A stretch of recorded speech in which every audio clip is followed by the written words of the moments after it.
Ladies and gentlemen, I have a feeling that John Durham is going to release his report within months, very likely before the beginning of next year. This is not a prediction. I don't know.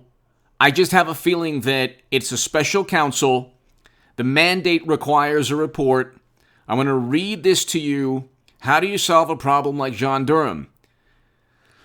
This is an article in Lawfare. Lawfare is a publication that is, an establishment type of intelligence community publication. So it's in association with the Brookings Institution, or I should say, published by the Lawfare Institute in cooperation with Brookings. Okay, so this is a very establishment publication, Lawfare. They wrote an article, they published an article. How do you solve a problem like John Durham? You might say, oh, well, it's not going to amount to anything. And I think that there needs to be political will. And I've spoken about this before. There needs to be political will within the Republican Party. But there is so much, the evidence is overwhelming that when you have to decide between two possibilities, James Comey Strzok, McCabe, Clapper, Brennan, President Obama's administration, even our beloved President Biden, they all decided to uphold the rule of law because the incoming candidate, President Trump, was so riddled with peculiar and suspicious ties to the Russian government that they truly believed he had something to do with Facebook ads, and they were just trying to protect national security. So that is one option, that they had zero political motivation, zero disdain and contempt for Trump, and they simply wanted to uphold the rule of law. That it was their only consideration. And in doing so, they followed protocol and procedures and the law virtually verbatim within a textbook, and they didn't have any consideration in terms of going after the direct political rivals. Or they went after their direct political rival in Trump, utilizing the United States government, intelligence agencies that are meant to protect the country from outside issues, adversaries, and adversaries within the country, but mainly adversaries outside of the country. And intelligence agencies, by the way, never publicly viewed political parties or politicians as opposition or in an adversarial manner. So the other option, and hit subscribe to this channel right now, because if you haven't fallen asleep yet, you can use this for, if you have insomnia, you can just play this back and listen to it. But the other option, of course, is that they were out to get President Trump. They had media. He attained a stunning victory, surprising every pundit except yours truly, because when I was writing in The Hill, the Huffington Post, Salon, the Jerusalem Post, other publications, my articles were given a stamp of approval by editors at those locations. And I was saying every day Clinton is going to be defeated by Trump. But anyway, hit subscribe to this channel. Oh, please, please, please hit subscribe to H.A. Goodman's other channel. The link is below in the pinned comment. It's the best thing you could do for me if you enjoy my voice. It's the best thing you could do for me if you enjoy my voice. I mean, my Patreon is below if you really want to support my voice long term and my viewpoints, or my voice or my writing, or, if you enjoy my thought process, my Patreon is below in the pinned comment and also on hagoodman.com. But I'm trying to explain this in a way that will address the naysayers. So Barr's order gives something else too. It creates them. So I finally get to the Lawfare article.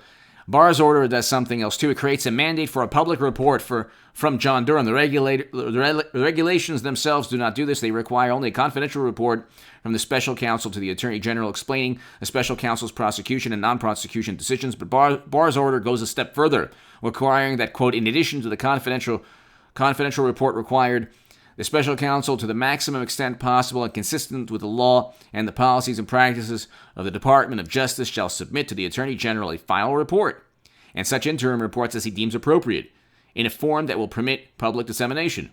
This could, by the way, expedite or encourage New York prosecutors to indict President Trump, simply to try to overshadow whatever John Durham is doing.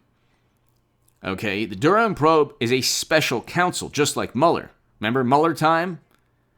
Okay, he's given virtually zero media coverage. Liz Cheney and Mitt Romney get more media coverage than John Durham. The people who are never Trumpers who oppose President Trump are given a lot more coverage than John Durham. Okay? But the thing, ladies and gentlemen, to remember is that there's a report that's due. And the report is going to lead to either indictments or pave the way for future cases that could potentially lead to indictments. You cannot utilize the United States government against an incoming president. You can't do that. Okay? Just like, look, you can't put top secret and special access program intelligence on servers running outside of the United States government, like Madam Secretary did, but you had James Comey say, well, there was no intent. So he covered up an obvious crime. You might say, well, the Democrats have control of the Attorney General and the Department of Justice now, so what's going to... But this is beyond the scope of the special counsel. Doesn't report to Biden's Department of Justice. The special counsel doesn't report to the Attorney General. Durham has virtual autonomy, and he has complete control over, what he writes in the report. And if he recommends a particular, and I wrote in the Federalist why certain directors, Comey, McCabe, others, based on legal statutes, should be indicted. Read my articles in the Federalist on hagoodman.com. The only reason that they haven't been thus far is because there's this notion, this absurd belief among almost everyone in politics to the left of center, and also just establishment politics, New York Times, Washington Post, MSNBC, CNN, that's obviously to the left, but this belief that there was no other consideration besides national security. I think that's a boring and long-winded point that everyone should pay attention to. Do you think that John Durham, whether he's interviewing people in other countries, okay, whether he's interviewing people in the UK or in Italy or in other countries or in Australia,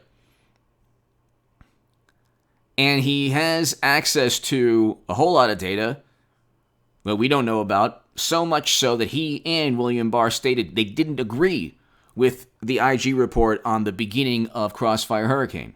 But do you think that John Durham doesn't understand or isn't aware that there were political considerations? There was a political motive. There was one side, the Democratic Party, that had the opportunity to utilize loyalists within the intelligence agency and other departments against an incoming president? Do you think maybe he knows this and understands this? And perhaps Mr. Durham, seeing that he almost certainly understands all of this because he's already put a bureau official, a high-ranking official, in prison in Boston. Do you think maybe he understands that ensuring this never happens again is actually the foundation of our democracy? Our democracy will be imperiled if Crossfire, Hurricane, that type of thing goes on again. Hit subscribe right now to this channel, ladies and gentlemen. There's some important information here, and I know it's boring, but hit subscribe, and definitely, please, hit subscribe to H.A. Goodman's other channel. Thanks so much. It's below in the pinned